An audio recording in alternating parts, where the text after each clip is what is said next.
तर आज आहे ना तुमच्या गावठी लगरच्या कॉलेजमध्ये दांडी आणि गरबा दोन्हीचा प्रोग्राम होता, पण संध्याकाळच्या वेळेला माहिती का वातावरण एवढी खतरनाक पलटी मारली. जेव्हा कार्यक्रम सुरू व्हायचा होता तेव्हा डायरेक्ट पाणी आला. तर नमस्कार मंडळी, माझं नाव विठ्ठल वेले, म्हणजेच तुमचा गावठी लगर. आज माहिती का आपण कॉलेजला गेलो, 3 वाजता आपलं कॉलेज वगैरे सुटलं होतं, कारण की आमच्या सिव्हिल वाल्यांचं माहिती का आज दांडियाचा प्रोग्राम होता. आणि कॉलेजमध्ये माहिती का काही प्रोग्राम असला ना ती कधीच सोडायचं नाही. एवढी खतरनाक मजा येते ना भावांनो. तुम्ही पण माहिती का आपल्या कॉलेजमध्ये काही प्रोग्राम असला ना 100% अटेंड करा. आता नेमकं माहितीये का आम्हाला घरी जाऊन कपडे चेंज वगैरे करून यायचं होतं. आम्ही घरी आलो, कपडे चेंज केले आणि आज माहितीये का आम्ही व्हॉलेंटियर बनलो होतो दांडियाच्या प्रोग्रामचं. म्हणजे तुमच्या गावठी व्लॉगरची आणि त्यांच्या मित्रांची माहिती का कॉलेजच्या प्रोग्राम मध्ये नुसती हवा. आता आम्ही माहिती का रूमहून निघालो होतो, पण प्रवीण तेवढं चेक करायला लागले त्याचा पास आहे का नाही. बरं झालं ते पॅन्टच्या खिशामध्ये निघल्यानंतर परत आम्हाला घरी जाणं पडलं असतं. आता आमची सगळी गँग माहिती का कॉलेजवर पोहोचली होती, पण आज काही प्रोग्राम तर सुरू नव्हता झाला. पण आम्हाला तर टाइम 4 ते 6 दिला होता, पण थोडं लेट होतं काय कोण. आज एवढ्यात माहिती का आपल्याला कॉलेज चढवायशिवाय भेटण्याकरता आलो होतो, आपण त्याला भेटलो. आणि आता माहितीये का आम्ही निघालो होतो, तेवढ्याच माहितीये का तुम्ही वातावरण पहा किती खतरनाक पलटी हल्ली होती. म्हणजे आमच्या पहिल्याच प्रोग्रामच्या दिवशी माहितीये का वातावरण पाणी पाऊस सगळं सुरू झालं यार. माहितीये का आम्हाला 1 ते 1.5 घंटा थांबणं पडत, त्यानंतर पाणी पाऊस उघडला. आणि आता आपले सगळे सिव्हिलचे मुलं माहितीये का फर्स्ट इयर वाल्यांनी फोटो काढले होते.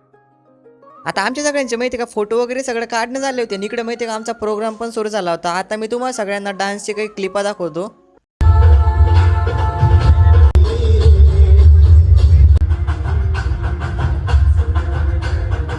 बरं चला, प्रोग्राम माहिती का आपला एकदम व्यवस्थित पद्धतीने पार पडला. आता चाललोय मी घरी, सगळ्यांनी फॉलो करून घ्या.